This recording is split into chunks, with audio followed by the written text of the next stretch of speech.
What's up, guys? John Sintes here, Cutternation Podcast 84. Pretty excited. Second time on the podcast, Zach Dials. But first, please go rate, review, and subscribe to the podcast. It's been growing very nicely. YouTube channel, there's been a ton of people watching it, as well as downloading it, listening to it on their podcast app. We've also got hats and shirts, any kind of stuff that you guys want to be shipped. You can run over to the website, cutternation.net, and check it out. So, Cass, without further ado, I know we talked a little bit off air, but Zach Dials of one of my favorite pages on Instagram and the owner of the Bullpen Pitching LLC. So excited to have you on, Zach. Thanks for taking a little time out of your day. I know you're slammed with the family and the house and doing the crazy workouts on Tuesdays and stuff like that. So I appreciate you taking a little time out of your day and coming over. Yeah, man. I appreciate you guys having me.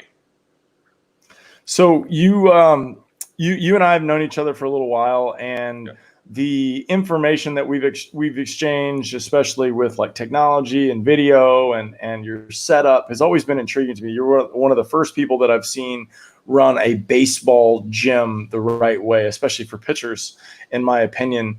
Could you talk a little bit about your history of it and just catch people up to where we are at this point? I know. A lot of our followers, especially over here in San Diego, a lot of our clients follow you. We constantly send stuff over to people that have questions about things, whether it's arm path, hand out of the glove, stuff like that. And your content, especially when you're throwing down that lane and you can really see the direction of your athletes from behind with your TrackMan. So why don't you pick it up from there and let us know. So pretty much I started the bullpen, right after I got done playing pro ball, started with just a couple guys, and now we're at 150, 160 guys a week. I now have one full-time assistant, and we've had 117 guys commit in the last 8 years, and had 4 drafted. I just try to keep pushing my guys hard. We have a very blue collar kind of Midwest attitude, since I'm, a blue collar Midwest grunt guy. And, where are you from? Indiana. Oh. Yeah, middle of nowhere. One of those small towns you just kind of like keep driving through, and don't stop unless you have to. But we combine a lot of technology, and I kind of take bits and pieces of everything that I've done in my life as an athlete and kind of just, created our program. So what was kind of the inspiration for the model? Because off air, we were just talking about it, but for whatever it's worth, the people listening, I don't have this relationship with Zach in the past. And when I look at his page, it's validated immediately based on the content and the way that the kids are training. So how did you come to that? In all honesty, it's because I'm a terrible business guy. So like when I first started, I was doing the like one-on-one, like hour rate kind of thing, and people would just pay as they would come in, and that was about it. And, it's like I just ended up getting, so many clients that I had trouble keeping track of things, and people would, skip paying, like a week, I'll get you next week kind of thing. And I honestly just got sick and tired of dealing with it. And, at the time I was doing CrossFit really heavy and all that. And I'm like, I'm just going to kind of jump on that model because honestly, it just seems a lot simpler to me. And I think it's worked way better for like a business standpoint and just for me personally, because I charge less, I get to do more with my guys. And I think, everybody's kind of happy, with both of those things. It's like I can interact with my guys 7 days a week. And, it's like if guys want to live in my facility, they can. I'm never going to stop them from wanting to get better. And if they want to put in minimal effort, then that's up to them. And, it's the same price point no matter what you do. How many people do the minimum effort? Probably half, at least. Maybe 60% of our guys are one time a week come in and do their lesson. And, they're good with that, and mom and dad are good with that. I ask just for the record because I think a lot of people are actually that person, and it's still a way better deal to do it this way for everybody, right? What are the terms monthly? Like what is a client going to get when they come to your gym? Like a new guy, he would get an assessment from me. So we'd go through a range of motion assessment. So we use the system called Human Track. It's by this Australian company that I found a couple of years ago. It's really cool. It's kind of like Kinetisense, but I like it better, which is why I went with them. And it gives them a whole entire like breakdown of any deficiencies that they have with movement wise and range of motion issues that we can attack. But then I'll do a mechanical analysis with them via video. We'll get them on another system that we have called 4D Motion. That's awesome. And, I've had that for a few years, and kind of just break down their whole entire delivery using some of our technology in combination with mobility, in combination with TrackMan and all that stuff, and just get a good idea of what each guy needs. They can come in and train and work out in our gym 7 days a week if they want to. Have a training room for like recovery stuff, and they can come use that whenever they want. And then they can pretty much get unlimited lessons with me as long as I have the space. So if you're Cass Kreitlow and John Sintez, we could Zach Dials 7 days a week basically, and be as productive as possible. Yeah. I mean, if a guy wants to absolutely grind, I don't want financials or like any other factor to be a reason as why a guy can't put in as much as he wants to. Yeah, totally. Yeah, the throwing and fitness are such time, just time drainers. And you and I have talked about throwing in the past and frequency and learning and stuff. And could you speak about a little bit of your history? I know you had some arm stuff, and I think you and Cass have similar stuff too, because I'm pretty sure I don't remember if you were rotator or labrum. Go ahead. I did. So 2008, I partially tore my UCL. So I had a 20% tear. But fortunately, I was able to rehab and come back, and I haven't had a problem since. And then I had an impingement 1 year as well, my shoulder. And then the downfall, I guess, of my career, other than not being good, was tearing my labrum. So I had a slap tear, and that was pretty brutal. The last season that I played. So I find it interesting, Zach. Cass is one of the other people that went into CrossFit similar to you. You told me something about what you were doing training wise and how you just CrossFitted out of the injury basically. And it's interesting because Cass has a torn rotator cuff and also basically went to this Olympic and UCL. Yeah, and went to this Olympic lifting model, and really talks about how the way he was getting there strengthened his shoulders tremendously. And you were one of the first people that I had heard from that also. Could you speak about your experience with that and maybe cast and see some light in there? Sure. When I got done, I couldn't even like lift my arm and put it across my body like this without pain. Like I threw my whole entire last season where I was on drugs, that the organization gave me, like a crazy painkiller and an anti-inflammatory. I was putting red hot, all over my arm, and literally, you make that first throw 10 feet away, just lobbing it. It's like somebody took a knife and just shoved it right in my shoulder. So that's my whole entire last season. Like I literally had to get like grass in every single day before and after the game. And it was just, it was kind of fun though, because it was like a big mental battle, like every single day. And it's like every time I was getting ready to throw a pitch, I had to like talk to myself and like, okay, I know this is getting ready to hurt, but I don't care. Like I am throwing this ball as hard as I can. And I'd literally tell my body to shut up. Like I was like, I don't care, and it's probably not a great mentality, but it worked and I got it done. But once I finished, I was hurting pretty good. Started CrossFit and couldn't even do like a dip, without, again, the knife in my shoulder kind of feeling. And I probably had that for maybe 2 or 3 months, and then I could just feel it slowly start to go away.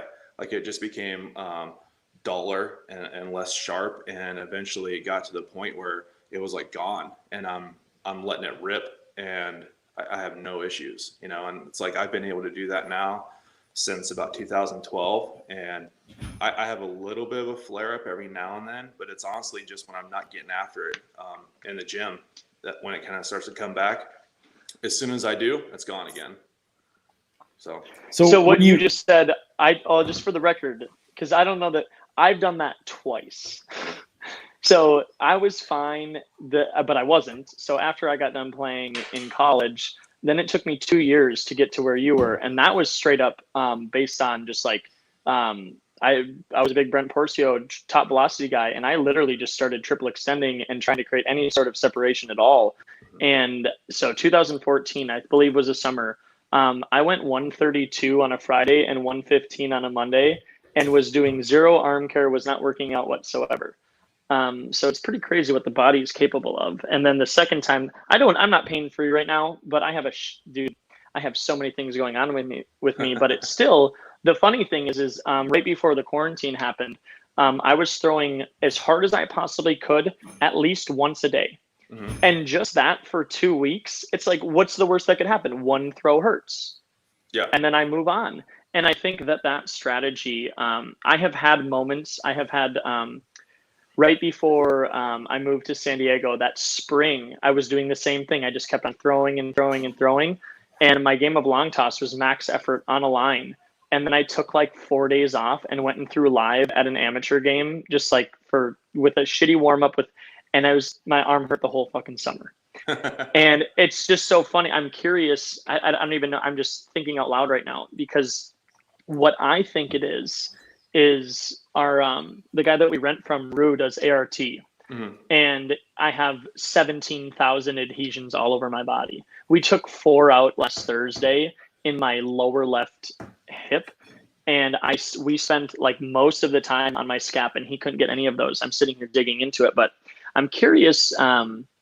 Anyway, I wonder how much of this is the act of CrossFit just like doing everything for you and forcing you to just gain strength in these things.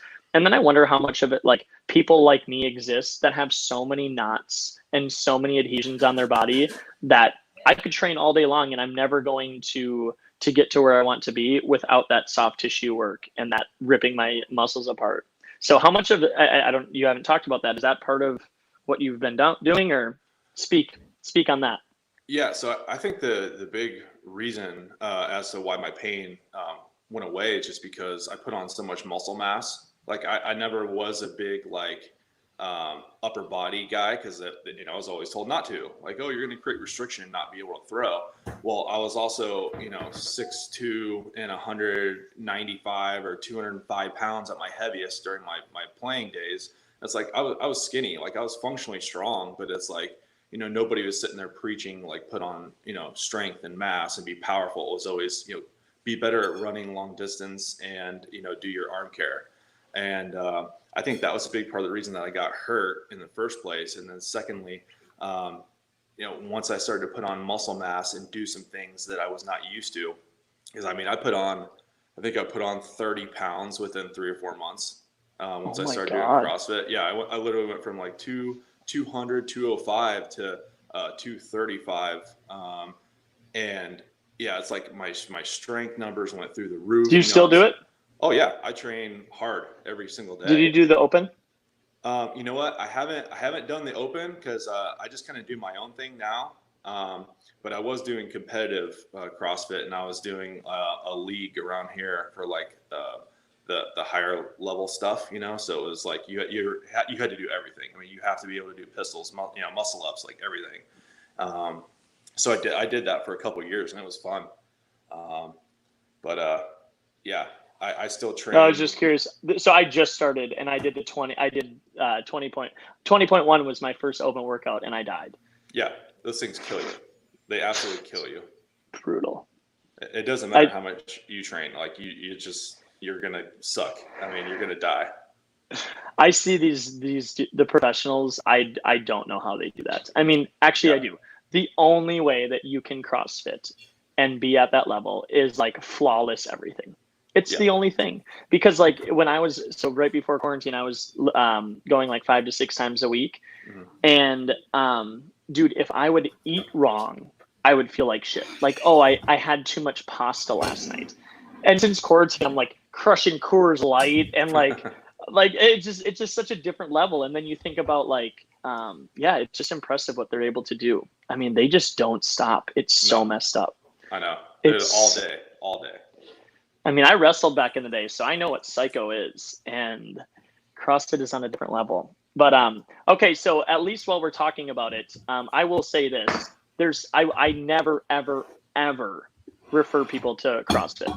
Like baseball players, we have a baseball player that does CrossFit, and he's our only kid, and every time he's too sore.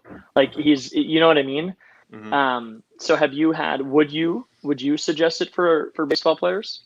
I mean, I would with limitations. So like we do a little bit of that. So like I'm Olympic lifting certified, so it's like we're big on like the big, heavy, powerful movement stuff. You know, those big Olympic lifts. But I also throw in a Metcon for my guys.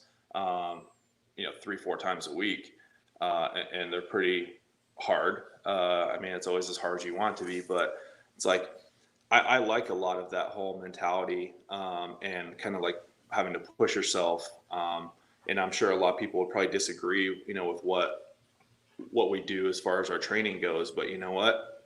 We get our guys mentally and physically strong, and I think that's really the big reason why I have them do Metcons, is because we have so many kids who, I mean, we live in a pretty well-off area, and some of our kids are a little bit soft. I'm just gonna, be honest. And I think some of it's generational, and some of it's just the area.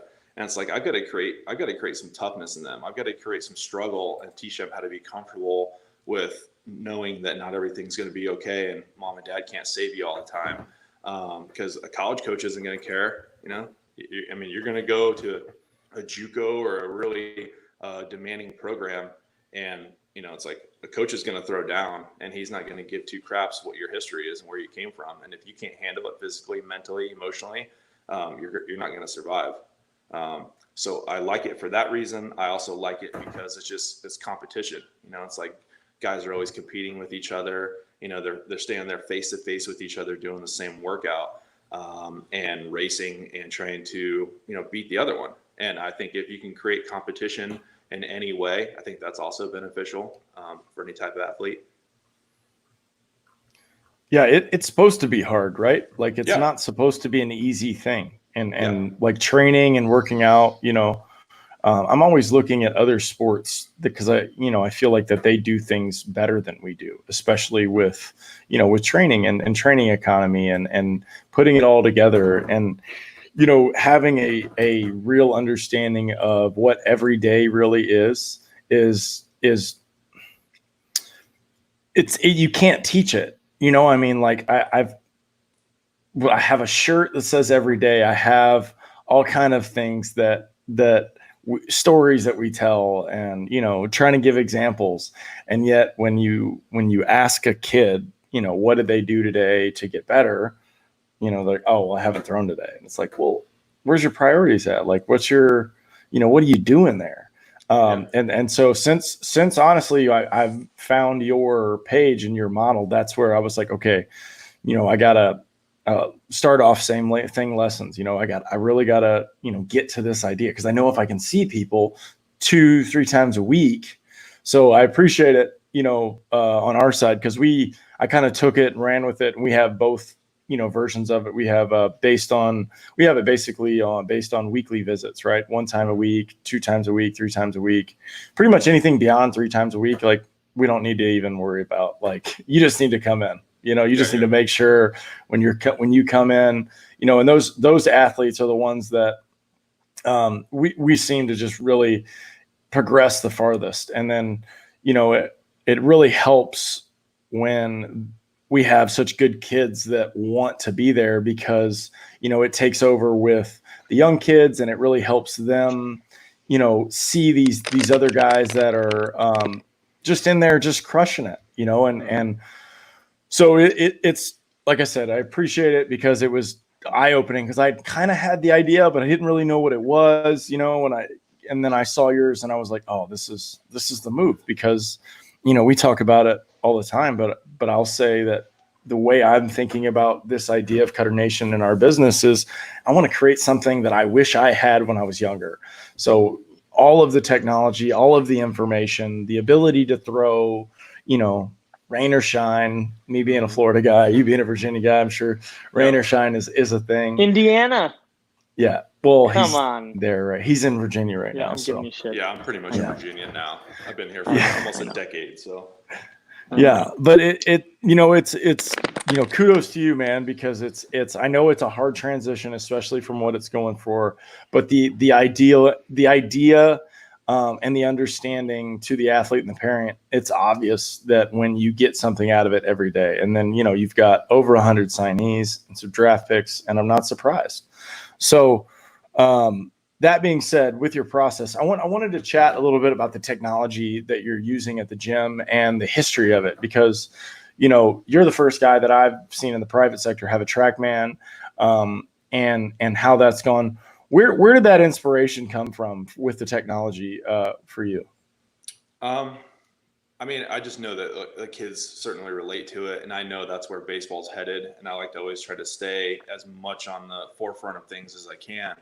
But it's also, I think, competition. It's like I know that my competition, the area, in our state, it's like they're always adding stuff and catching up to everybody else. So it's like I've got to try to stay in that front of the pack, and kind of lead from there, and have everybody chasing me and trying to keep up.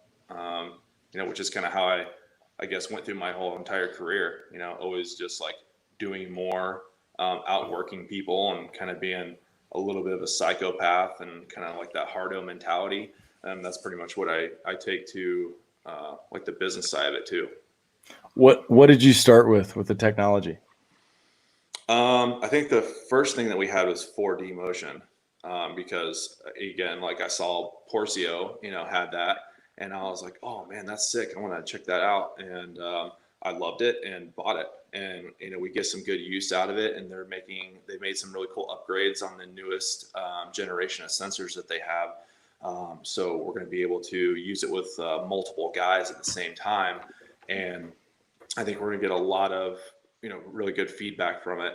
I mean, we already do. The only thing that's hard with like my model and using the 4D motion system is it takes 5 minutes to kind of set up for each guy, especially if you're using all 12 sensors, because we do have 12 of them, and you have to literally like strap every single one on to certain points of their body. You got to calibrate it, and then if you're using all 12 sensors, it takes probably a minute to a minute and a half to download all the data from each pitch. So yeah.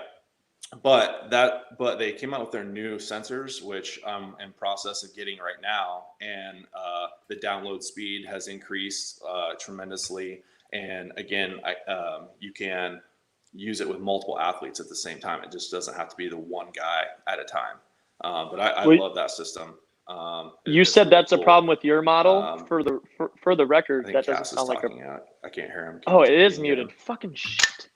No, I can hear it. I can hear you, Cass. Oh, okay, I can hear him. Oh, good. And the internet just heard me say effing. So yeah, we started with that one, and then we went to the range of motion system, so the human track system, and got that just to assess our athletes a little bit better, and kind of give them this really cool printout showing where their range of motion is, and kind of teach them how they stack up to other guys and kind of where they should be. Yeah, I'm looking at the website right here. Do you have the four sensor or the 6? For 4D motion? Yeah. So they have like a different deal. They have like a different setup now with their website and the new stuff. So before, I bought 2 of the 6 sensor, but they used to give you like a deal with it. So you buy 12, you'd save a little bit of money. I'm not sure if they're still doing that. And I know the new sensors that they have right now, they only have the system set up to use 6, and they're working on setting it up for the 12. So I'm going to buy the first 6, and then once they get it set up for the 12, I'll buy the other 6. What are the where are the locations that the sensors go? It just depends. I mean, honestly, you can set it up a million different ways, and you can have as few as like 2 sensors, or you can have 12 if you want to, or more. I think you can actually do up to 16 on a person. But I mean, if we're doing like 12, I mean, it's like your wrist, your top of your bicep, your chest, your hips, the top of your quads, your ankles, and just kind of all over the place. That's exciting. It's we went to Can you guys hear me, by the way? Yeah, I can hear you. Yeah, I can hear you now. Okay, everyone. Hey, by the yeah, okay, whatever, never mind. I was just gonna say that's not a problem with your system. This is the problem with all technology. There's no system that exists that can afford to sit there for 5 minutes. Like, these things just aren't, and so it's obviously like this is the best thing. Like obviously it's gonna get better, right? But yeah, it's just one of those things that I've kind of been somebody that as a younger generation coach, I'm trying to stick up for some of the older dudes, because it's like, man, some of this shit is annoying. Some of those guys that don't want to come our direction, and like I get it, man, because like when you've seen the game long enough, there's many times you don't need that kind of technology to get to where you want to be. You know what I mean? But at the same time, when you're dealing with guys that are getting drafted and you have that kind of future ahead of you, these things do matter, absolutely. So that's what I was trying to say when you couldn't hear me. Sure. So because I'm telling you, I'll say this one more time and lay off it. I want you to know, and I want your audience, and I want our audience to know, we don't do this to get the most people in. It happens to be that is a byproduct of this, but we choose to do this because it's the best way to do it. We could do lessons. I think very strongly that we do this because it's the best absolute way to train people. And I don't think people think that. I think people think that it's a money grab. It's the best way for us to get the most amount of kids in the place. And it's like, they just don't understand. So maybe that's me projecting my insecurities of the system on other people, but it's really more of who's doing this, Zach? Who else do you know that's doing this? And the fact is the number's way too damn small. So that's my 2 cents on what you're doing. And yeah, no, I agree with you. I think a very small part of it is the business, and I try to make everything that I do a very small part of the business. Like that's really honestly in the back of my mind. I always try to be a baseball guy first and then the business guy last, because honestly, I hate running a business. I wish somebody would come just buy me out and then let me just run it and just do that. It's like I don't want to do any of the business stuff. I hate it. But it's like, I think also I think being in like smaller groups, I think is more beneficial for guys. Like, yeah, you can probably isolate some more specific things when you're one-on-one with a guy, like that's a no-brainer. But when you have, do you need to? Yeah. Do you need, right? Yeah. I think there's very few occasions that you do. Like maybe if a guy's really struggling with something and it's just not happening. Like I brought guys in for like emergency sessions where it's like we put in like, all right, hey, I'm done at 9:30 tonight. Come in and I'll work with you as long as we have to figure this out. And then we're in there for 2-3 hours, kind of fixing him. And we haven't got there at Cutternation yet, just based on the situation that we've been in. But I mean, when everything is down to our own facility and everything that we can do, like that's what I'm so excited about. And it's also what people have gotten in our remote training. It's crazy how many people are not doing remote training right now, because the people that are, they're stealing from us. I've been on half of my calls at least 50 minutes. They're paying $30, sometimes 25. You know what I mean? It's just like, Anyway, of course I'm not a business person. Like, why would I do that? Yeah. My business model is definitely not about like, okay, how many kids can I squeeze into it? It's like I put a limit on everything, and it's like we have 4 or 5, maybe 6 guys at the most per hour. But then it's me and my assistant, so there's 2 instructors there going over, and it's like I'm pretty like hardcore with a lot of the stuff we do, and I'm regimented, so it's like I'm literally over there spending a minute with each guy, correcting him and positioning him the way I want to, or talking with him, getting him to understand what I'm trying to get out of him, and then moving on to the next guy. And I'll go through every single person to make sure that we're all good before we even begin to move on to the next thing, you know. But I think you always do better with competition and other guys around you. I mean, that's just. Can you talk about kids who don't need to get coached as much? Like in these small groups where you have these kids where you give them one thing and then you leave them, you know, where in a private lesson, you're not going to just sit and not talk to a kid for 30 minutes or 60 minutes. Yeah. Yeah. I mean, we definitely have like some of those groups where there's like a really, really advanced guy who just is an athlete and just figures stuff out. And then we have other kids who can't even, you know, walk without tripping over their feet. Well, I mean, like, you know, the kids that need to, like, you need to make sure that you give it one piece at a time so they don't, that's what I mean, like the idea of processing, letting them figure it out on their own, you know, I don't care if you're 4, there still needs to be time for that. And that doesn't, So like, we'll have like an idea or something that we're covering for the day, and we'll have 5, 6, 7, 8 drills or whatever that I decide to do, focusing on that idea, because I gotta have, I don't know how certain guys learn and understand things. So it's like I've got to be able to understand their personality, understand the way that they learn, give them a ton of different ways to learn that idea, because I don't know what's clicking with certain people.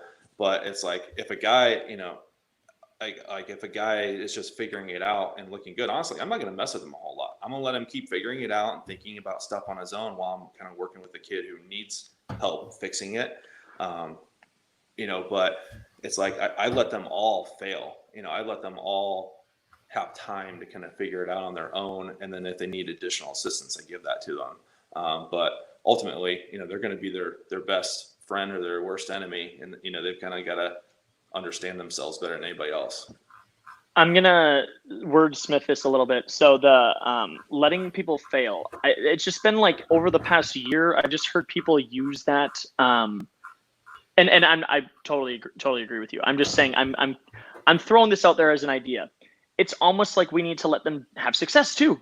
Mm-hmm. Like, it's not just that we need to like let them fail so then they need us. Cause I'm not saying this to you. This is the idea that I think is really common out there, is it's not that I'm letting them fail. It's that I'm giving them space to do this experience on their own. So when they do things on their own, they know how to do it. You know, exactly. I don't know who it was. John, do you remember which guy it was? It was the Bleecker thing. This is hilarious. He has 2 doorknobs on one of his doors, and one of them is just a false doorknob that was on there from an old, and kids will turn it and it doesn't turn, and they'll tell them, it'll be like, Bleecker, how do we get out of here? It's like, why didn't you try the other freaking handle, bro?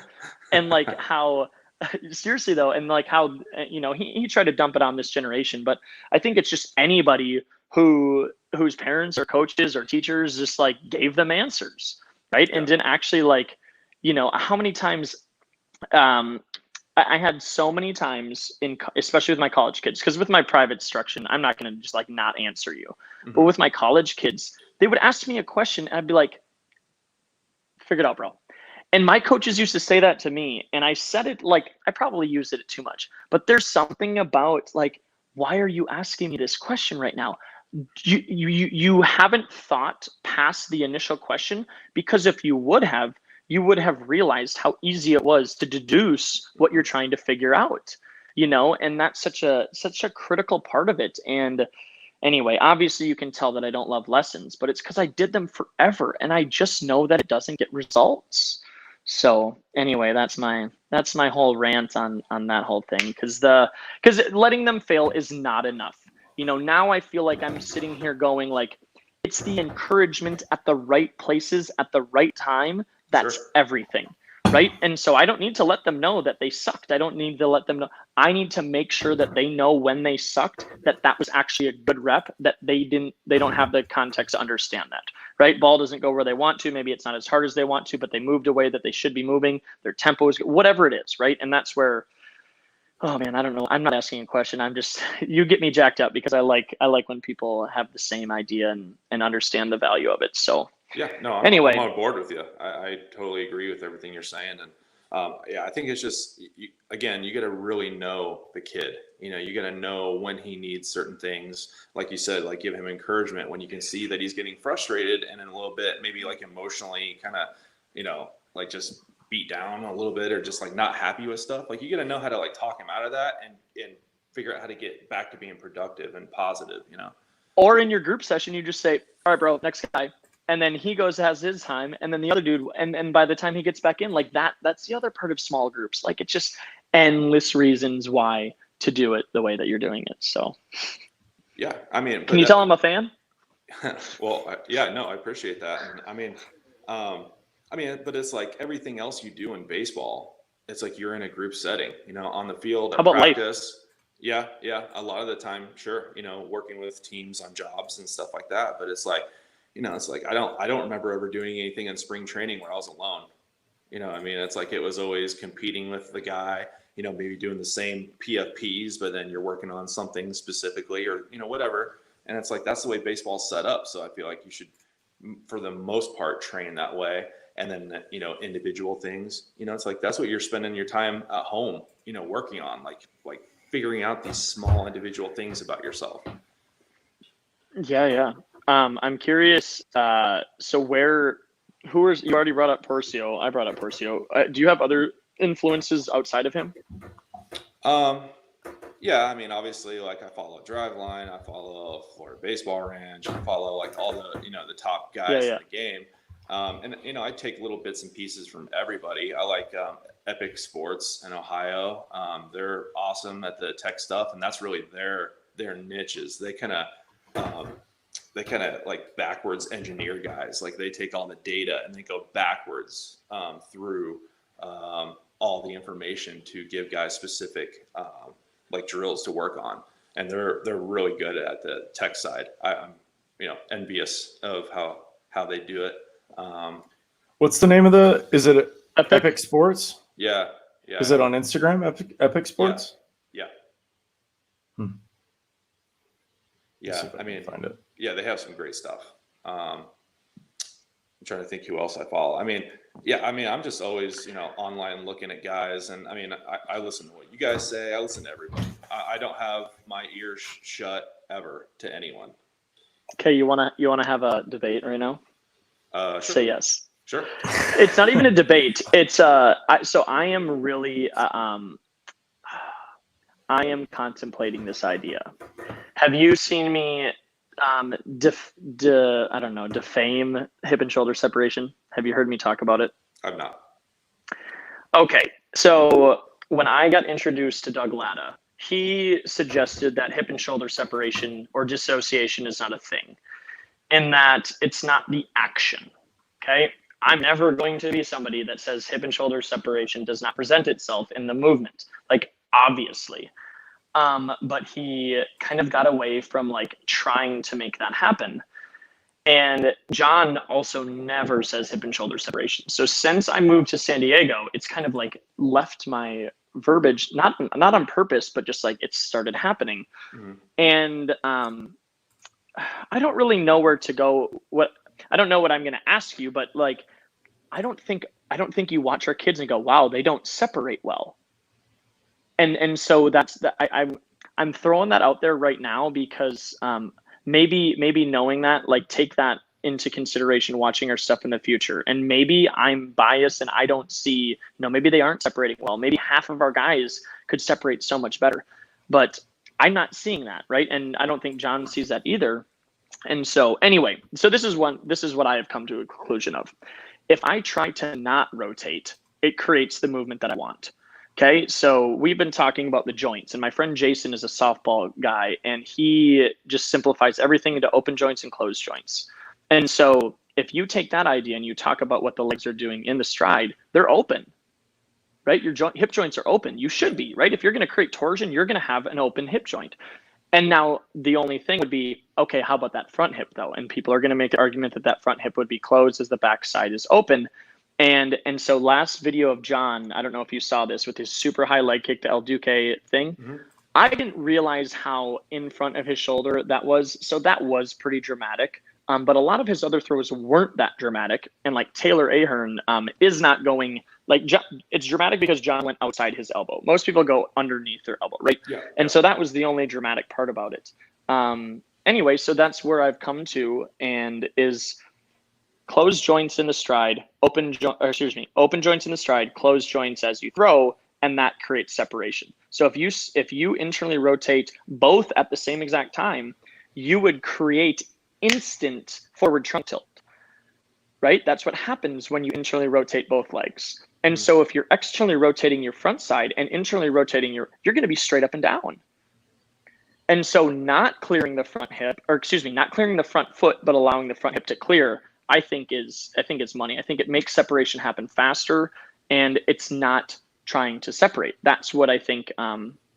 That's what I'm really interested in. I'm not saying I'm right?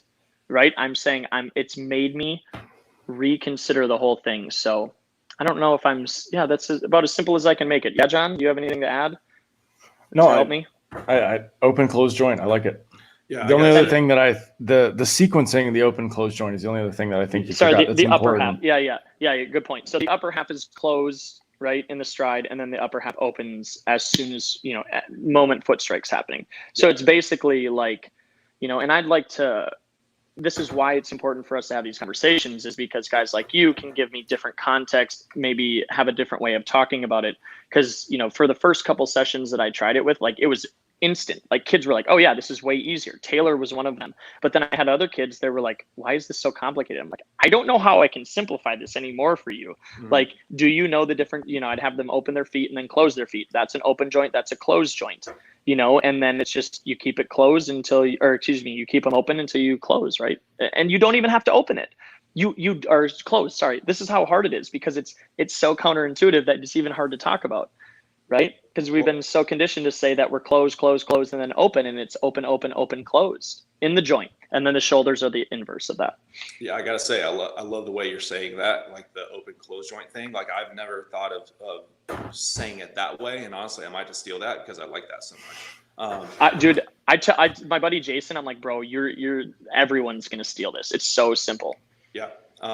But it's like, I watch your guys, and the thing that always stands out to me about your guys is they're all so like fluid, and I don't know if it's because you got that Latin flair over there, and it's like all the Latin guys are smooth and silky, but it's like that's the one thing that I always like about watching all your guys, and just everybody, like, energy just flows, so fluidly, and you don't really see a lot of like hitches in anybody's delivery. So I always like that. I'm always like, all right, we got to get our guys looking that fluid and pretty, I appreciate it. Yeah. Well, on your side of it too, like, hold on. You don't get to go and give him a compliment now. I need to lean in on him. Okay. So Zach, sorry, I forgot the debate. I was so like, I went top velocity and then I went driveline, and neither of them are talking about, driveline obviously more than top V, but like, neither of them are telling guys to have a long arm path, right? Like, Brent parts everybody up here, right? And then, driveline has their pivot pick variations. Yep. And so when, what John's gun is, club side high, throwing hand low. Yeah. That, I don't know how I'm going to convince people. That's the smartest shit I've ever seen in my entire life. So that allowed me to now have access to what you just said. I could not do that before. I could not take away those hitches. I could not clean up arm pass. Like, I was I just wasn't as good. And so, dude, I've never seen anybody do it like John, where he said, everybody's going to be in this. And it was the first thing that I attacked when I came there. I was like, why is everybody doing this? I don't want to be cookie cutter. And the great thing is that people from the outside think it is, and it's so not cookie cutter. It's especially hard with our infielders and position players to understand why we're doing that. But I'm like, bro, you got to understand that this is throwing, and you're going to be, once you understand how to throw, I don't care. I can throw sidearm, a submarine, like, it's all the same shit to me. Same thing with John. When you understand how to throw, you can throw between your legs and still separate well, or however you want to value it. So yeah. Anyway, I think everybody can kind of learn like the same stuff, and you're still going to have your own unique take on it. I mean, I dare you to move the same as me. Impossible, right? Exactly. So anyway, I'm plugging the gun because nobody does it. And it's, dude, it's crazy. I don't know how to explain it other than I didn't do it, and now I do it, and it's infinitely better. So John, you're going to push it back to him. Say something nice. What I was going to say was, we have different ideas of what my gun is, and then your loading patterns are with the ball out of the glove and stuff, but it's very similar. One of the things that I've always noticed, and I think I sent this video to Cass, but you do a great job with creativity with drills and ideas and stuff. And I remember there was one particular drill that you had a guy do, and you described the motion of the kid. And then a couple days later, you came out with this path with the loop, of the ball going by the head. I sent it to Cass, and I was like, this is some of the greatest things I've ever seen, because I talk about hand path and ball path. And so, when it comes to accelerating the baseball, I know you don't want to give away your actions and your secrets, but I know we can at least talk about the movements and the things from there. What do you look for out of the glove when the ball starts moving? I mean, I guess just like, not getting to where like the palm turns up or, right away. Just like something that's smooth and loose. Like You mean not opening the joint too soon? Yeah, I guess you could consider it that way. But I like to have my guys think of the big stuff moving the small stuff. So like I always talk to them about having your arm work so that the shoulder and the elbow are controlling the forearm and the hand. Because so many of my guys, especially younger guys, are very dominant with the throwing hand itself. And it's almost like the end of the kinetic chain is trying to control all the bigger, stronger stuff. And that really doesn't make sense, So I always like using the analogy, like when you like kick a soccer ball. So I pick something that's totally different. It's like that power is coming from the hip and then transferring down to the knee and then down to eventually to your foot, at the end of the sequence. And it's like, I want them to think the same thing with their arm path, where again, it's like we have a slight amount of flexion in the elbow just so you can be, a little bit fluid and move athletically.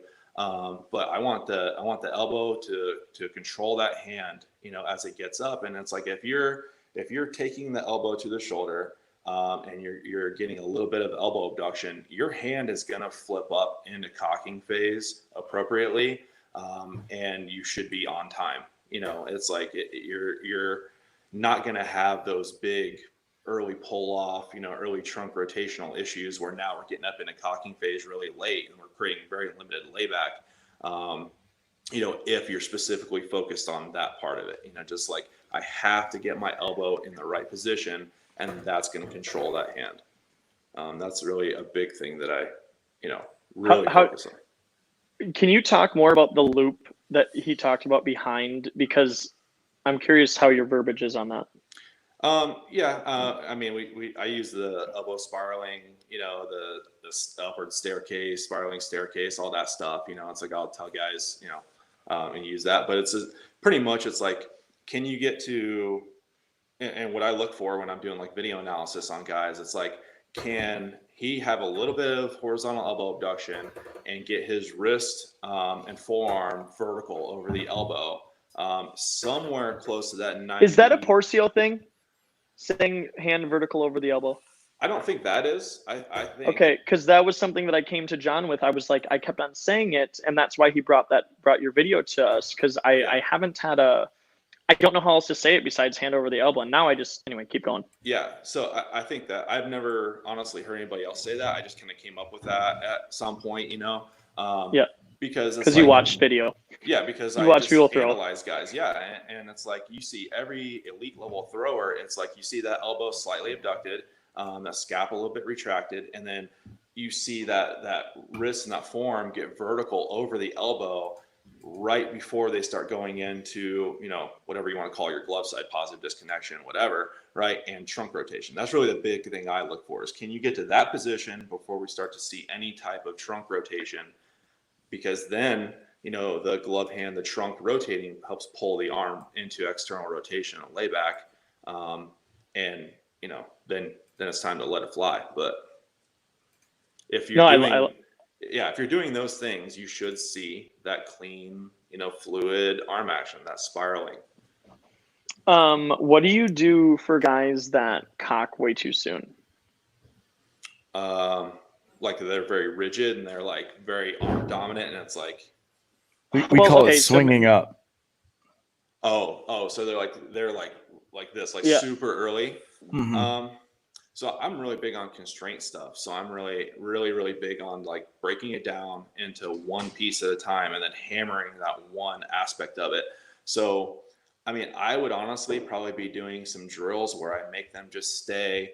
I don't know if you can see me. So where they either just have their elbow parallel to their shoulder, and just hold on to that maybe as long as they can and kind of work on the opposite end of the spectrum. It's like, okay, you like to get up really early. Let's go the other way and let's see how long you can delay, getting your arm up. And usually it kind of finds that middle ground somewhere, and it cleans up pretty well.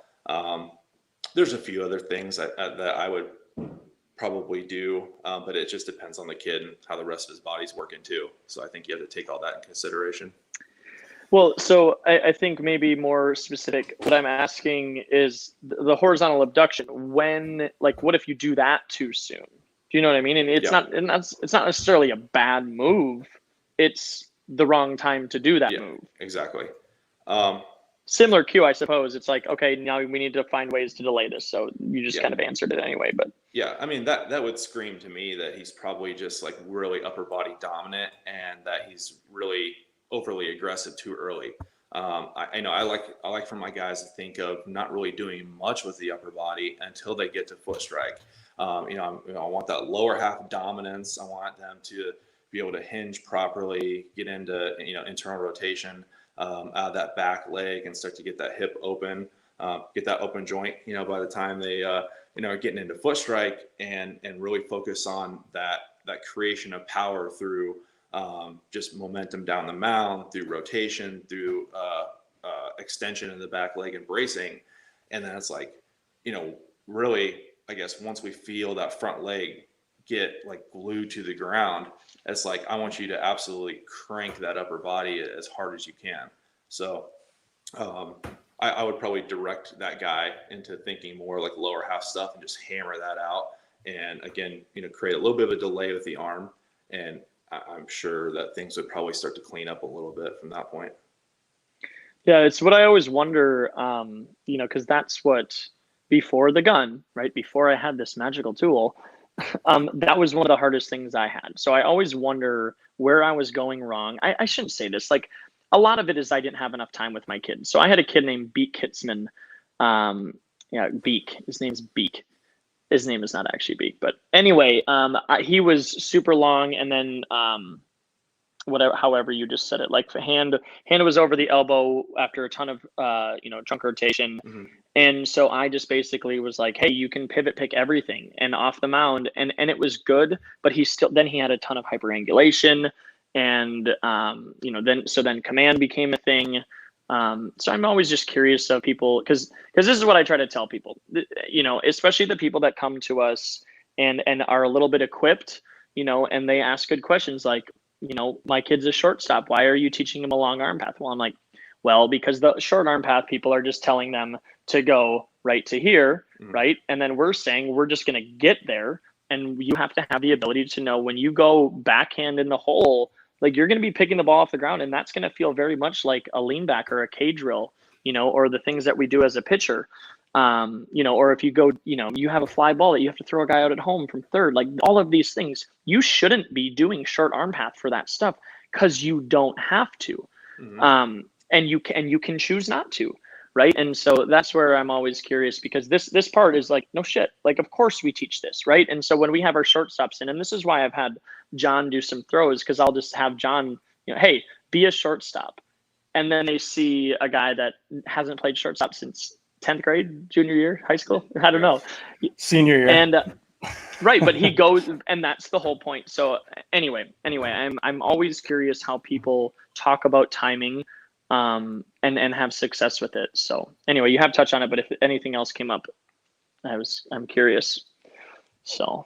Yeah. I mean, I think again, a lot of it just goes back to like the individual and my understanding of him and how he like learns and thinks about things. So it's like, I've got to do a really good job talking to him and like, how do you process this? Like, what do you think about, when you throw, and if there's like a big issue like that, like he's really, up early, it's like, I think you got to educate them first, understand, obviously why it might not be as efficient and as beneficial. And then you've got to start figuring out drills that click with him to obviously get him to make a little bit of an adjustment. Yeah. What are your youngest ages? I only go down to 9. Okay. Yeah, So, yeah. I mean, the majority of our guys are high school guys and college guys. So Of the 150, how many are under 12? about 50. Okay. That's a pretty good number. Just when you said you explain it, that's my only thing with that demographic is now that's probably where I had the biggest struggle with it is the younger kids who don't want to listen to what you're saying because that's what they're good at. They're good at not listening, and it helps them all the time. I'm dead serious. I'm not giving them shit. Like, and I say that I've seen kids take terrible instruction and not listen to it, and I'm like, good for you, because you know what I mean. Yeah. So yeah, you anyway. gotta be able to filter as well. But I know like going back to what I was saying, where it's like I can think your ears got to be open to everyone, even if it's like the dumbest person on the planet. It's like that's something my dad told me when I was a little kid, and I've always taken that to heart. And I remember my little league coach, my first coach ever, right? He worked with my dad, and he only played high school baseball, didn't really know a whole lot. He's just a really nice guy, and he taught me. He told me to do something that stuck with me my whole entire baseball career. You know what I mean? And it's just like some guy from my hometown that just said something that clicked with me, and I still use it, and I do it now. What was it? Honestly, so when I first started pitching when I was 9, I would stare at the glove like crazy, and then I would just lose focus, right? And I couldn't throw strikes very well. So all he said was, take your attention off your target for a second. He's like, when you start your pivot and all that stuff, and he's like, just look down at your foot or look down at the ground for a split second, and then once you start to lift, he's like, pick your target back up and throw. And it was just like strike, and just I do that now. It's like I just stare off into space and pick it up last second. Yeah, it's awesome. So then, so that's mental. That's Ken Ravizza kind of shit. That's occupy your other self, inner game of tennis kind of stuff. So, mental game. We haven't talked about that. Is this part of? Do you share this with players, and how far beyond that idea do you go? Yeah. I mean, as far as what? As far as like. Well, okay. So emotion? to me, I categorize that into mental because that's a tool that you use to find your flow or whatever. And so that I mean, I'm talking like, oh man. Oh, mental game has evolved quite a bit to me because it's basically like everything's the mental game, and like who are you as a human being is the mental game. Do you know what I mean? Yeah. So I don't know that I'm asking the most specific question, so because I don't know how do you have those conversations, or maybe this just comes down to all of these things happen when you have the ability to work with somebody multiple times a week, and you don't have to work on a mental game specifically because you are the mental game. I don't know. Tell me. Yeah. No. I mean, I think. Again, it goes back to just like the kid. Like I have a lot of kids who we have a lot of really intelligent, highly analytical kids here, right? I mean, I have a kid that just committed to MIT, and that's like a norm here in this area because education's so strong. But it's like a lot of those kids need to, it's like they need things dumbed down, even from an emotional standpoint, or whatever. And then I have other kids that's like, they're lacking confidence, or have other kids that like don't know how to get aggressive and just let it fly because they are overthinking and they're too highly analytical. So it's like, again, knowing that individual kid and what he needs and telling him that one thing that clicks with him where it's like, stop analyzing everything, just literally dumb it down and throw the living crap out of the ball, and just whatever happens, dude. Like just let it eat, and it is what it is. So that's something that happens a lot with my guys, and having to, I guess, kind of, again, dumb things down for them where it's like, you're thinking about 10 different things at once. It's like, stop, it's like your job is to literally just go throw the ball as hard as you can and execute a pitch, and that's it. Go compete. I really liked, I finished The Last Dance U last night, and they talked about Michael Jordan's gift. And one of the people that's closest to him, one of the security guards, was actually saying that his gift was his ability to stay present longer than any person he's ever seen in his life. The guy never seemed rattled, and he always seemed to be inside this like personality of who he was from the moment he got off the bus or got out of the car to the moment he left. Like he never was a different person. He was always just locked in, handling his business, whether it was treating the media as they would, there's a really cool scene where he is sick. And he finds out that, they think it's actually not the flu game, it's food poisoning. And he had a pizza late at night, and he thinks that it was tampered with. He didn't make accusations, but there were 5 people showed up to deliver the pizza at 10:30 at night, and that's really weird. And his personal assistant and trainer actually answered the door, and he was like, "What are you guys doing?" And they were like, "Well, is Michael Jordan here?" And he's like, "Well, you're not going to see him, and so those guys out of there." Well, he ate the pizza and then ended up, 3:30 in the morning, ends up getting sick, and so.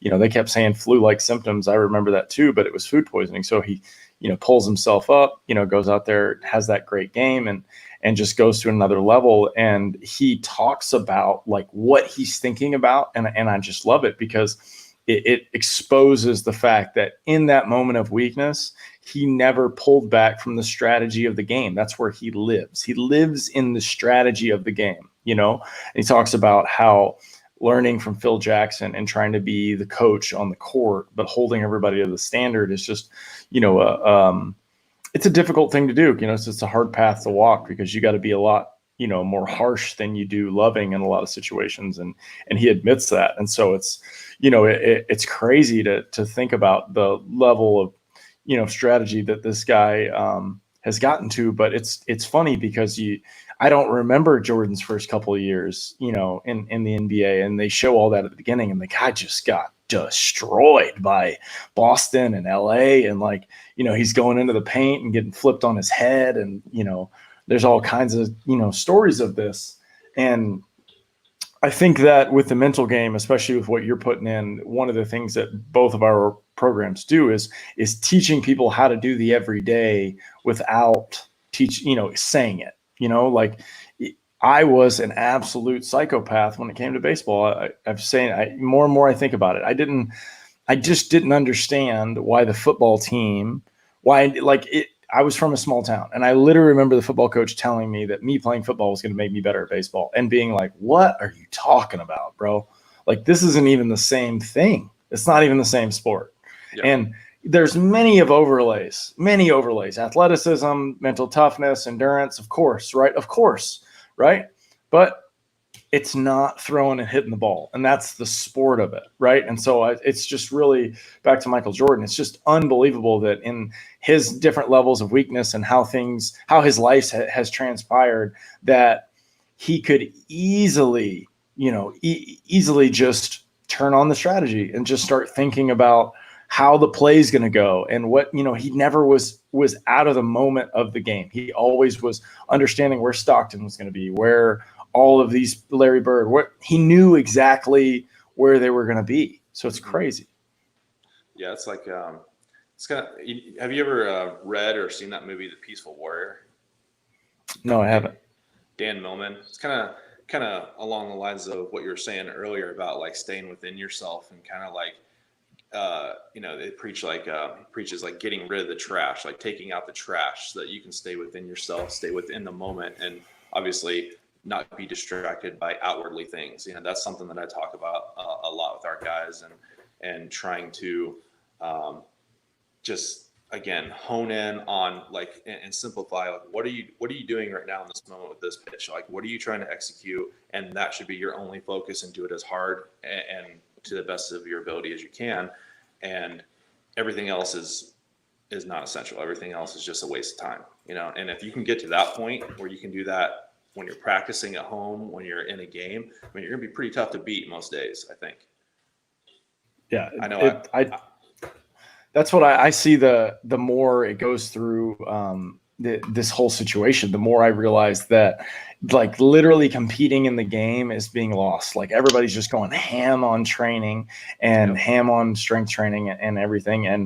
And, you know, as your name is, you know, bullpens get boring after a while, you know, and like the ability to compete and do everything. But in the same sense, like if you're a true master of the craft of throwing, like bullpens aren't boring. Like there's always something to get better at and sharpen, you know. I'll tell you, one of the most amazing things that I ever saw in my pro career was a bullpen. So like I got called over in spring training to go back up, right? So I got called over to the big league camp to go back up, and I was excited. I was like pumped, you know, because it's the first time that they let me do that. And Roy Halladay was pitching, right, that day. So I'm sitting there in the bullpen, and I'm watching him just like a hawk, because obviously who wouldn't, right? And like he doesn't say a word to anybody. He just didn't talk, and he always looked like, I mean, just different, you know, I mean, just like nuts. But quietly nuts. I don't know how to describe it. It was just like insane. But I watched his bullpen session, and it was so quiet, like nobody was talking anywhere. I've never seen somebody execute every single pitch in a bullpen and warming up the way that he did. Like he literally did not miss a spot.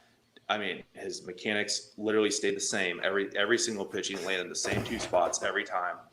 And the only words that I heard him say the whole bullpen were to his catcher. I think it was Rod Barajas maybe at the time or something, but he said he was just like, move out an inch. And Barajas just scooted the center of his body out an inch on the outside corner.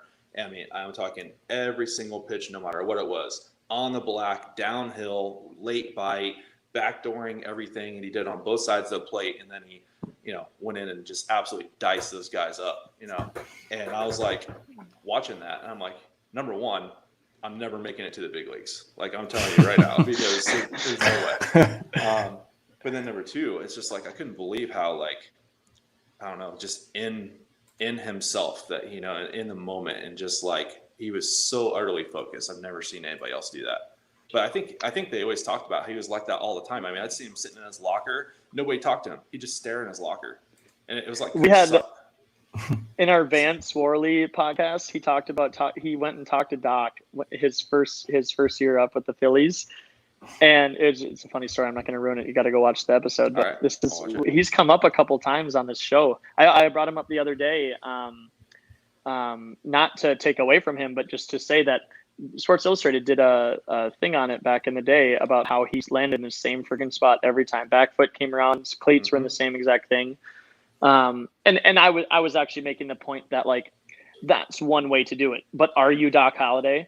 And most of you aren't. So you probably should, like, realize that, you know, you can have a little Latin flair. And I brought up Maddox, actually. Latin is not the fair way to do it. Like, Maddox would stride left on purpose to get more sink on his pitch. Do you know what I mean? Like, to not have the ball, or to have the balls to be able to do whatever it takes to get people out, I think is the next thing. So either you're going to do it like Halladay and just be meticulous about everything, or like get over yourself and like have some fun. And if bad shit happens, bad shit happens. But I think you can do both. And I preach both, because that's actually a point that the big league coach made to us young guys sitting there watching him. He was like, look at how simple his delivery is. Look how he's landing in the same spot and following through in the same spot on every single pitch. And, you know, that clicked with me, because I'd never heard that before. So then I started doing that in all of my flat grounds, playing catch, you know, my bullpens, anything that was really sub-maximal effort. I was always trying to control myself and be repetitive and do the same thing over and over again. But once it came to, you know, getting warmed up to go into the game and actually pitching, like I'm spinning off or landing however the heck I'm landing, because I don't care in that moment. I care about putting my heart and my soul under this pitch and putting everything I have behind it. But when I'm working on things, I am meticulous, and I am like that psycho, and making sure that it's the same thing every single time. And that's kind of what I do with a lot of my guys too. Yeah, there was one more thing. I have a really good question sitting, but keep going. I don't remember what it was. What are you thinking, John? Oh, I was just I wanted to talk pitch logic next. I know that we got one over there, and you threw it up on the track, man. And you know, looking at your, I remember. Go ahead. We can go pitch logic. Sorry. So the pulsars. No, that's what I was going to say. Is that that idea of, you said something, you triggered something. Dang it. Well, I'll just say this. They make you have fun. What were you just talking about? And like discovering things. Oh, the bullpen. You were saying bullpens are boring. And then you're saying if you know how to do it and have fun, that's what the pulsers have blown me up on. That's what I didn't get to say earlier, is it's so much more fun.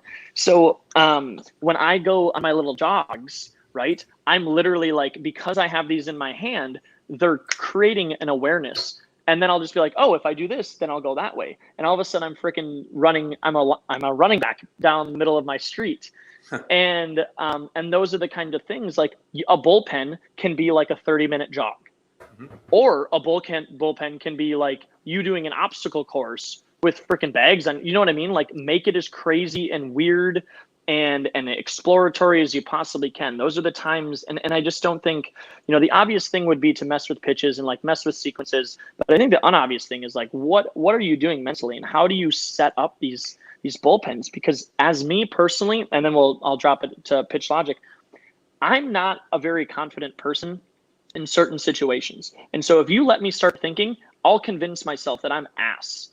Do you know what I mean? And so these kind of, so if I'm sitting there and you tell me, hey, throw the most creative, fun bullpen, and I'm 19 years old, I'm going to do exactly what I think you want me to do. I'm not going to do what I think I should do. I don't have the guts to say that.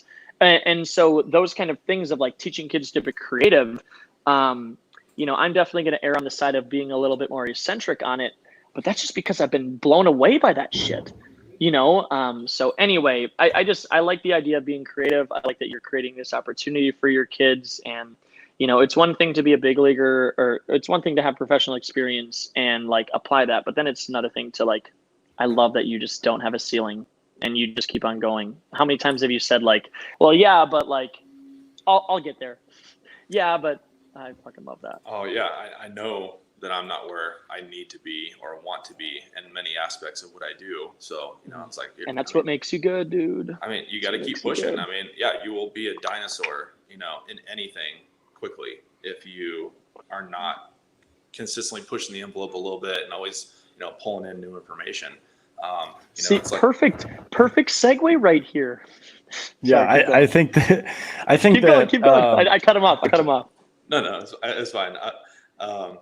Yeah, I don't know. I just think like the way baseball is, given the way baseball is right now, like, yeah, if you're stuck, doing some of those old school things, not to say that they're all bad. I still use a lot of old school things and I still find them valuable, but it's like, if that's your only thing, then you're not going to be around real long. You're probably not going to be successful. You got to take bits and pieces and continue to move forward,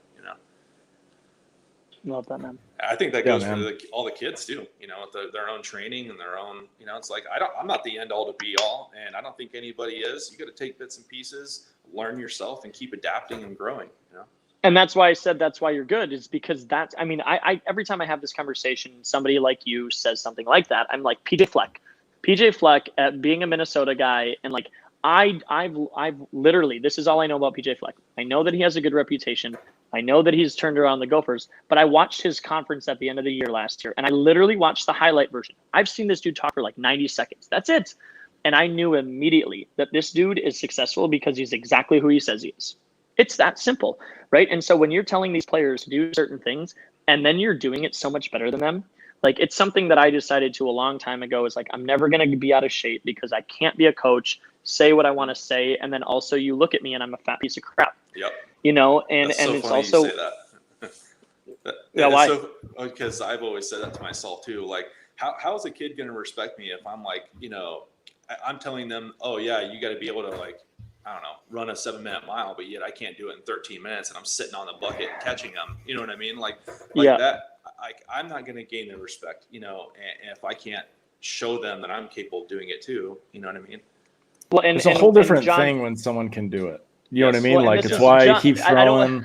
I'm going to talk about you, John. So let me talk about you, because he leans into that all of the time, right? He talks about how he throws, and it's such a huge part. And I see it. Like, John will always have an edge up on anybody who can't throw, because he goes out and plays catch with kids, and they get to see. They're not going to throw exactly like him.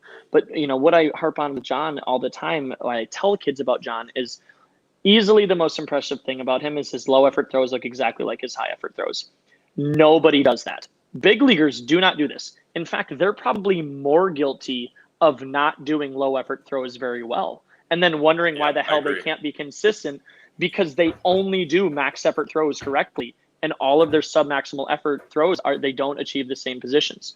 So anyway, the only problem with that is that most of us are not John, right? And so I can try as hard as I want to be healthy and throw as often as he possibly can and have all of the pitches that he can.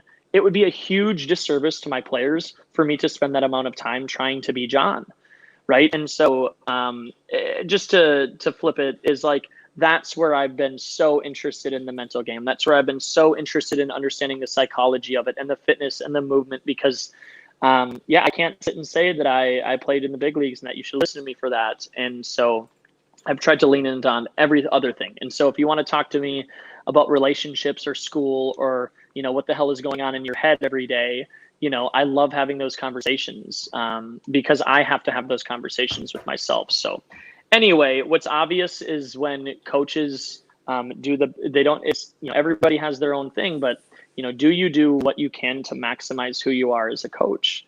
Mm-hmm. And isn't it funny? Isn't it obvious? It's so obvious when it's right in front of you. And I encourage people to trust that, because I know there's not a ton of Zachs out there, but they're out there, man. And it's so worth understanding that, because your kids see this. It doesn't matter what you say, but when they see Zach is way freaking bigger than you, can throw harder than you, okay, here, I'll shut up on this. I should not be one of the hardest throwing people in our facility. And I am.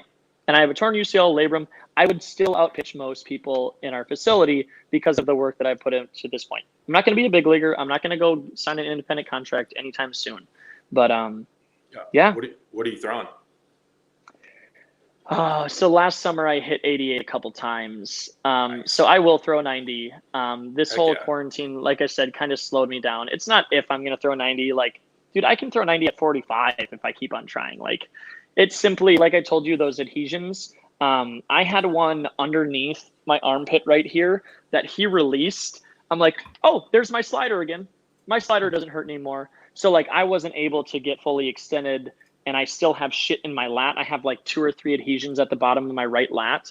In between my right lat and my right glute is a war zone. And it just really doesn't. So I don't think the labrum and rotator cuff, these are years and years ago. And based on what I've talked about with PT people, there's shit in there. So it would be helpful if somebody scoped me. But generally speaking, if you just keep moving, by the way, this is what really got me jacked up about CrossFit was I knew that I had to be smarter than CrossFit. Because if I did everything that CrossFit said and tried as hard as I possibly could, I wouldn't exist. I would have just turned it to dust. Mm-hmm. But that was something that I'm going to just keep moving.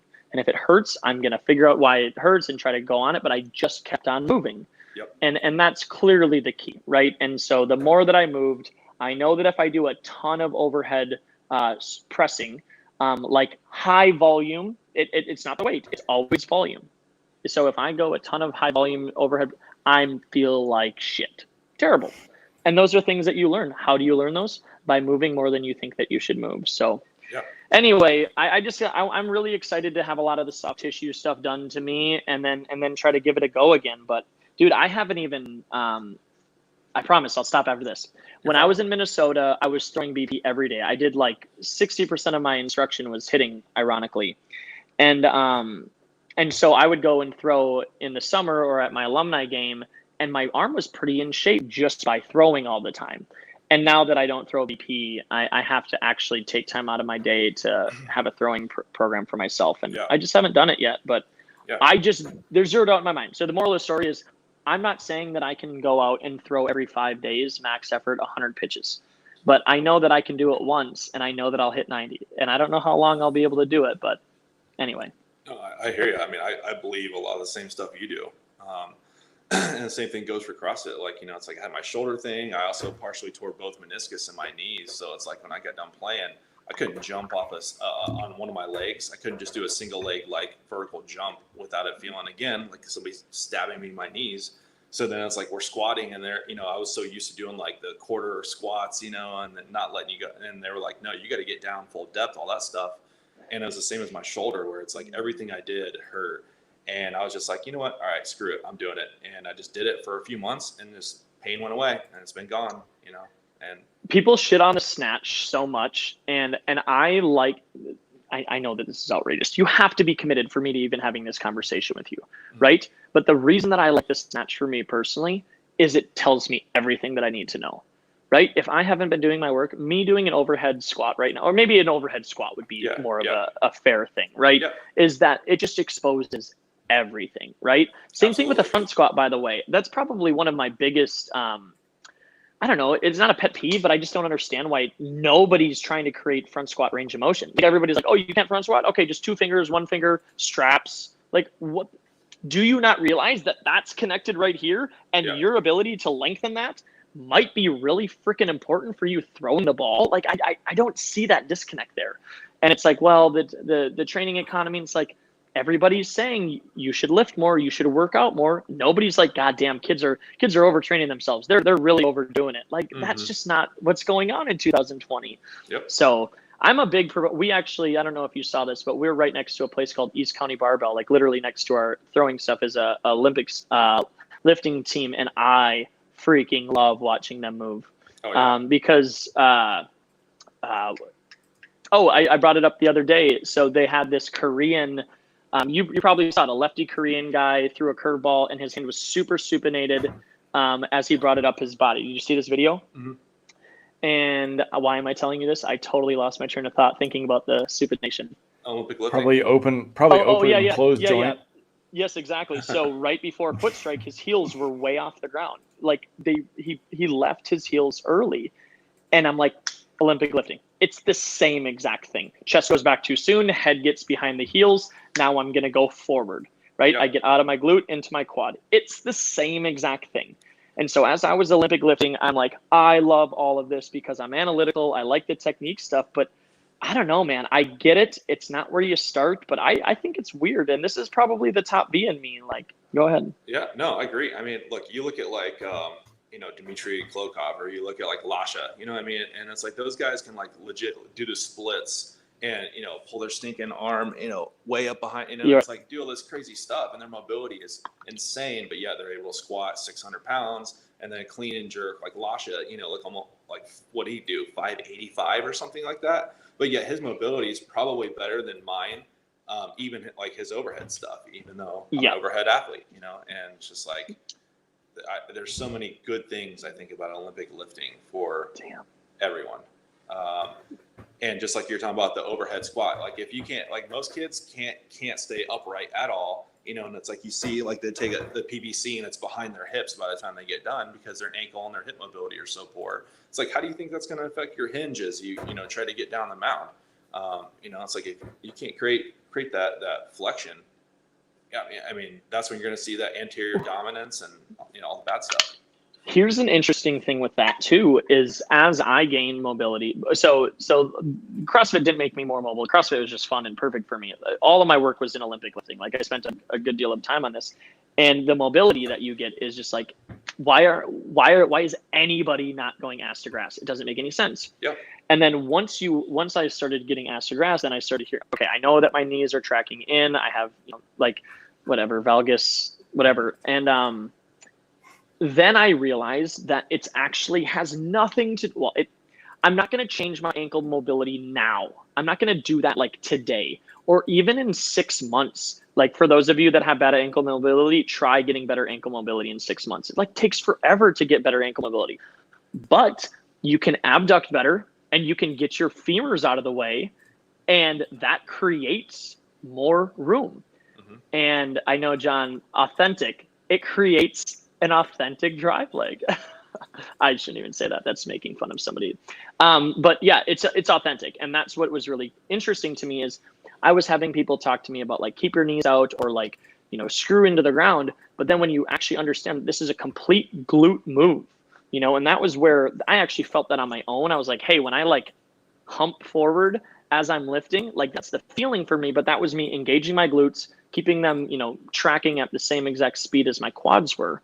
And people don't say these things. So it's just, I've just learned so much from Olympic lifting. And I've only been, I started training I started doing it with a professional like 3 years ago, and it's not too long ago. So yeah, I mean, anyway, I wish I would have done it, coming up through high school, college, and in pro ball. It's like I just feel like, honestly, I didn't know much about strength training, even going through like my college and professional programs until I started to do CrossFit and Olympic lifting, because nobody was really breaking stuff down that in depth, and they weren't teaching you, some of those things. They weren't having you go full depth and trying to improve that mobility to make the lift better. And it's just like, why wouldn't you? I heard you said something earlier too, and it's like, I don't know how all of these adults and coaches and people in our life like had the confidence to give us this unsolicited advice with the lack of knowledge they had. Like, I can't imagine telling people things with such confidence that we were told. Yeah. Like, if I'm kind of doubtful about something that I'm going to claim or say, I'm going to tell you immediately, like, hey, I might be crazy here, but it's an idea. And even like the other day, I was telling this, John, I didn't tell you this. I ran into Dale Intrican at the live thing the other day. He was there with Jake. God, I'm still not pitch logic, but this is fun. Okay. So we got time. We started early. Yeah. The WEC method thing has gotten me thinking about everything. And so they talk about like the importance of the dart. They think this is not they think this is apparently a thing to them. So this is a martial arts concept of like, I can't see it. Fuck. Dealing with this camera is screwing me. So it's this position with the wrist, but then it's this idea that the hand will like make a fist like this. Okay. And so then if I take away my fingers, then my thumb is reaching to my pinky. So everybody's thumb reaches to your pinky. This isn't like Cass's theory. This is just what people do. And so when you put the ball in your hand, most big leaguers are reaching their thumb like almost to the pinky. And the bigger your hands are, the less you need to do that. So the smaller your hands are, the more it's important for you to reach correctly under that. Anyway, I say this and I'm making it sound way more technical. All I'm telling you is every freaking big league guy gets their thumb completely under their hand, and that's how they create relaxed forearm, because when you reach with the thumb, you activate this. What do I need this for? I'm not using this in my throw. Like, people aren't blowing this out. I love that you're saying that right now, because that's something that I preach to my guys too. I hate to see, any type of like extension or flexion in the wrist early on, because it creates a natural imbalance, in your forearm. And it's like a course that, it's going to probably put more stress on your forearm than it needs. And you get in a layback, and there's already enough there anyway. It's like, why do we want to have that flexion and that tension, and one side extending, one contracting, and the other one lengthening? It's like there's no balance there. Balance is strength. It's like be loose and be neutral, and so it's like, well, and I think that we, and there's a fine line here, because we start saying pronation, then we got kids that are purposely pronating. But there actually is this safe amount of like, cock the crap out of this hand. And what I talk to kids about is like, this is independent of the shoulder, right? Yeah. You can keep the shoulder joint closed and close the hand even more, but you can also open the shoulder joint and keep your hand closed. Like you have two bones. It allows you to do this.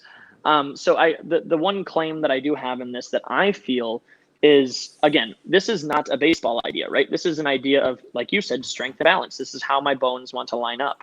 And so what I've felt, and maybe I'm just making this shit up to fall into my own narrative, but it seems to me that you can do this and it like tightens the grip without tightening your grip, right? And so if you just like, I suppose just like anything, you're leveraging bones against themselves, and they create this like clamp that you normally, so this is my claim. I think too many people grab the ball like this, with their thumb is coming from this direction, and they go like that and then bring the thumb in. And what I think they need to do is, I think they need to establish the thumb position and then bring the fingers on top of it.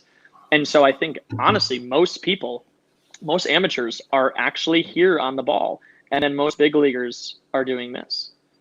And that's just like what I've seen. I don't see many people do this. I do it with my curveball. And that's one thing that I just have a really freaking good curveball. I didn't even do it with my fastball. So anyway. I'll play around with that next time I throw. Bones. Yeah. All right, Johnny, here you go.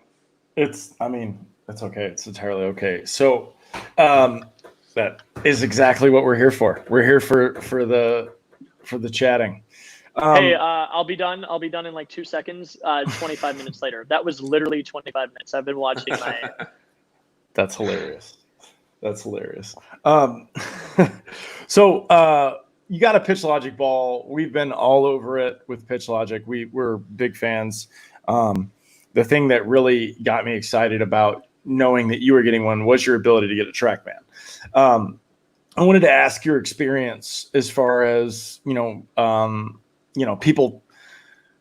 There's a weird thing with the Pitch Logic ball with trust, which I can totally understand with technology and people, and I resonate with that also, because there's you want things to be accurate, you want things to be good. With your comparison of the TrackMan to the Pitch Logic data, did you notice anything that was surprising about it, or what was your take?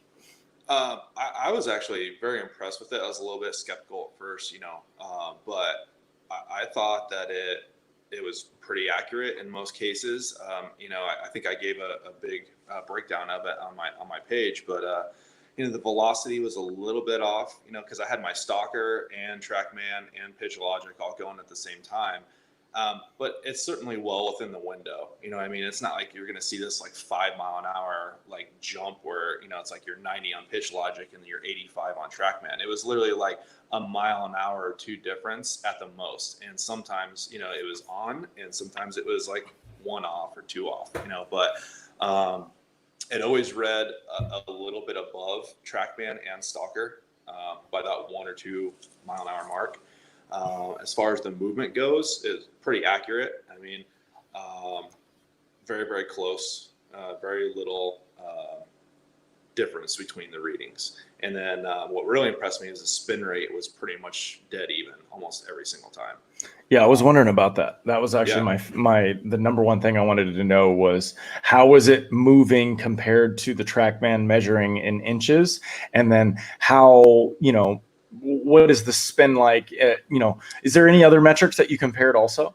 I really just looked at the big three there, and vertical, horizontal, the spin rate, and then the velocity. And I was pretty impressed with how accurate the spin was. It was pretty much dead on within, I don't know, 10, 20, RPMs. Yeah, it was pretty impressive there.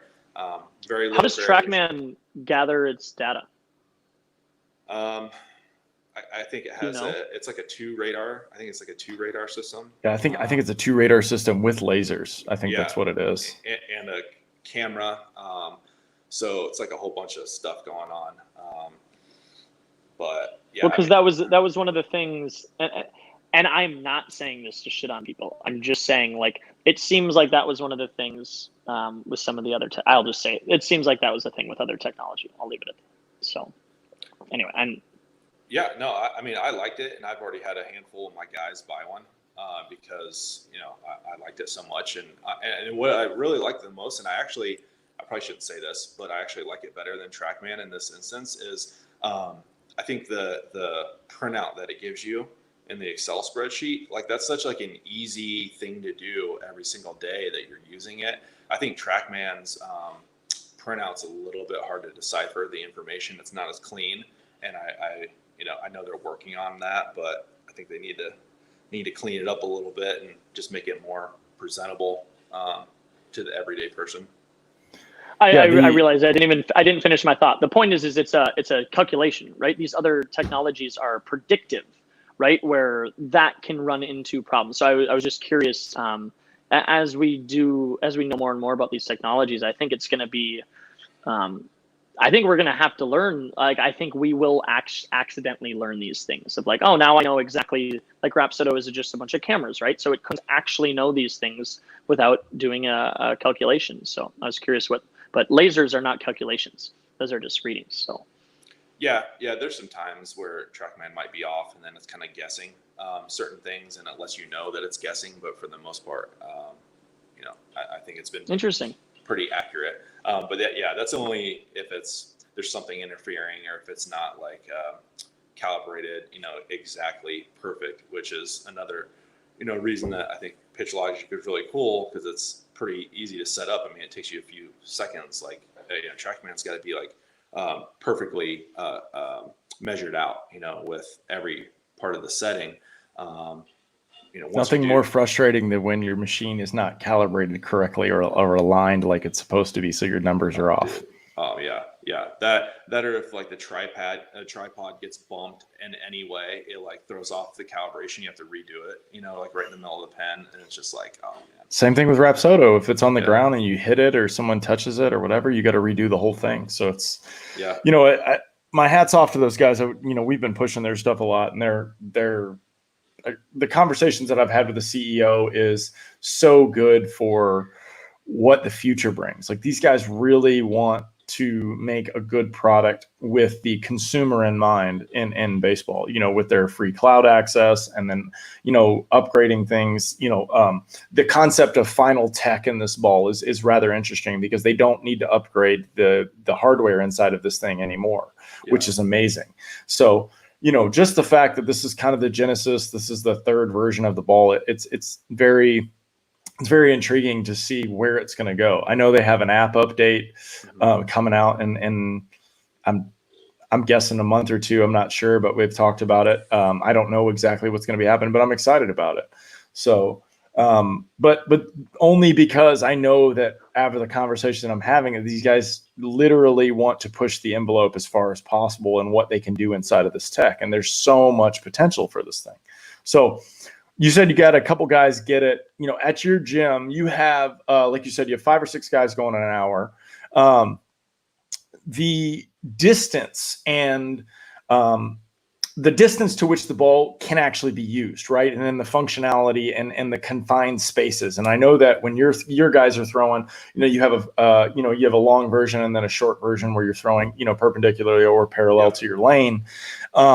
I think that the revolutionary part of this ball, and help me, I want to know what your opinion is the fact that you can do this with 15 feet and you're getting spin data inside of your constraint drills, which I'm not sure if you're, in our world, I'm not sure if you're K-drilling on TrackMan, but I don't necessarily see it happen. You know what I mean?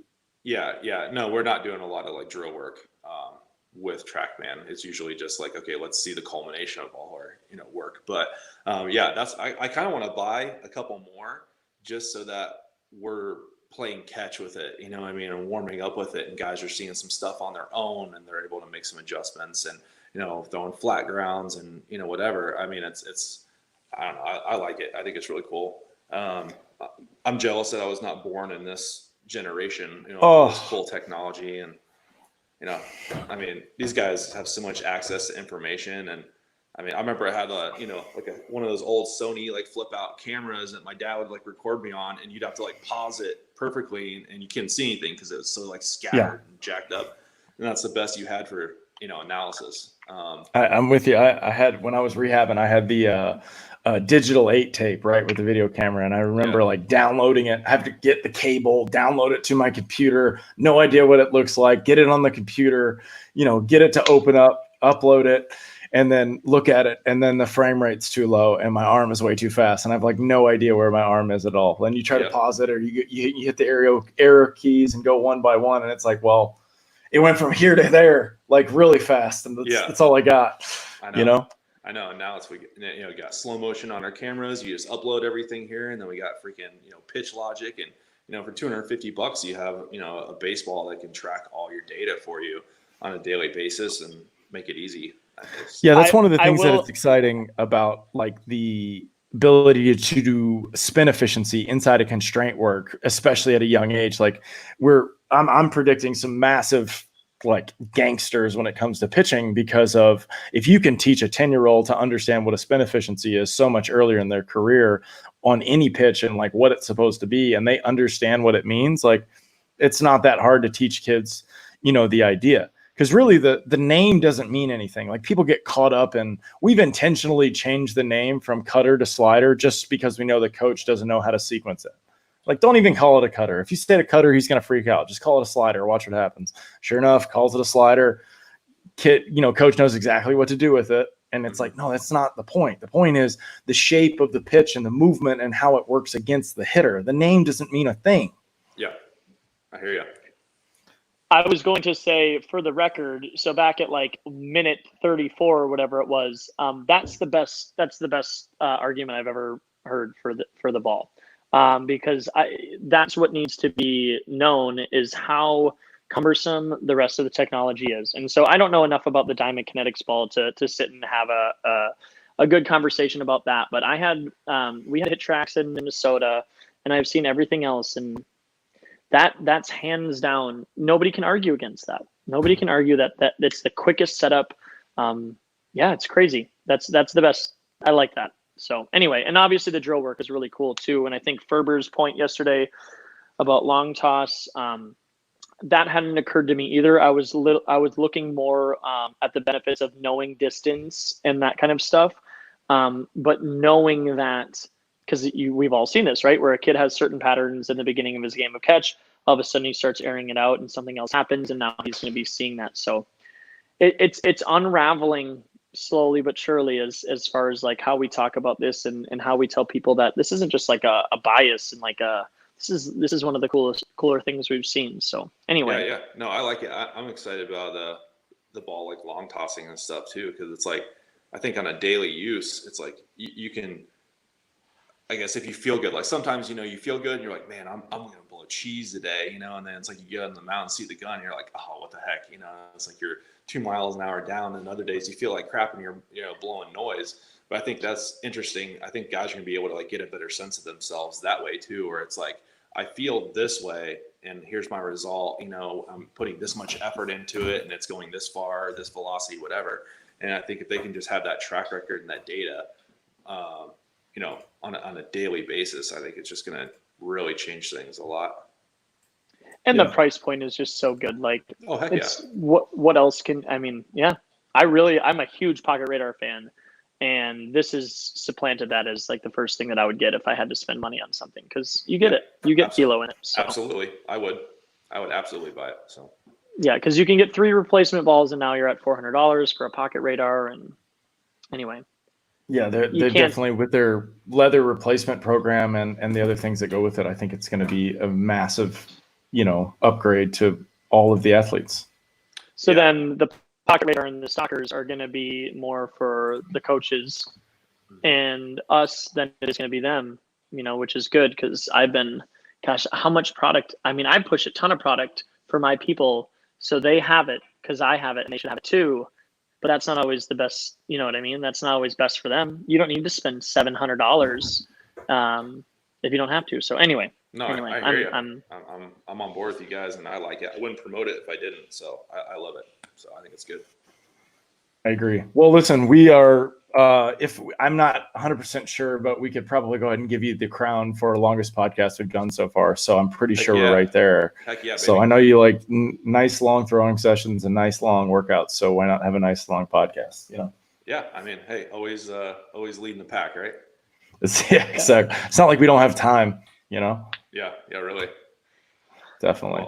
Well, Zach, why don't you tell everybody, just remind everybody where they can find you, where you're at in the country, follow you, the whole thing. So I'm in Northern Virginia, just outside the DC area. If you want to follow me online, I got Instagram, Bullpen Pitching. I have it on Facebook and all that stuff too, but I'm not a big social media guy other than Instagram. That's about all I got. Yeah, you're a liar, because your videos are definitely well thought out on Instagram. So Instagram, yes. Everything else is he said whatever. He does. Yeah. I know. I'm just giving a little hard time. So dude, you're the best, man. I appreciate your forward thinking and what you've been doing in the game, and your constraint led approach with how you guys are doing stuff. It's spot on. I tell everybody that's over in the area, I get DMs from people across the country all the time. Do you know anybody in this area? And I'm like, this guy. How far are you from here? Like 3 hours. I'm like, worth it. Do it. Well, I appreciate that. I really do. And I appreciate you guys having me on. I enjoyed the conversation. That was awesome. Yeah, man. We'll do this definitely more. I mean, I'm sure, Cass. By the way, before it's over, this is the Randy Moss episode. This is the Randy Moss episode. Leave it to the Vikings guy. He's the only number 84 that matters. Poor spring training guy right there too. Like, oh, I'm 84. Yeah. Probably. Anyway, I never had a spring training number. How about that? That's okay. Everybody's just cattle. We're all just cattle. It doesn't true. matter. 100%. Yeah, definitely come over here. So, all right, guys. Well, I appreciate it. Zach, you're the best, man. Thanks. You guys go follow him, Bullpen Pitching on Instagram. That's his primary where you're going to catch a lot of the best of his content. So I appreciate it, man. We'll try to do this again here soon. If you need anything, don't hesitate to reach out. Yeah, I need a Cutternation hat. That's what I need. I got you, dude. I got you. All What right, color? I gotta buy one. I'll buy one. So yeah, we'll get it on the website. We'll get on the we'll knock that out definitely. So I think I know you're blue and black, right? We have a blue and white one. So I'm not sure. I don't think they even make this one in the blue and black. This or the black and gray. That's what we do. Yeah. The gray is pretty gnarly. Yeah, I like the logo. It looks cool. Thanks, brother. I appreciate it, man. We try. This thing's dirty, but it's been around. It's taking a tour. So anyway, appreciate it again. You guys don't forget, rate, review, and subscribe. Check out the website, cutternation.net, for apparel and more content. Should be putting some blogs up there soon. I've got some cool stuff with that. We'll have to chat about fast, slow in the future. So I will let you know how it goes. And thanks again, man. I appreciate it. Yeah, thank you very much. I appreciate it, guys. Have a good day. See you, man.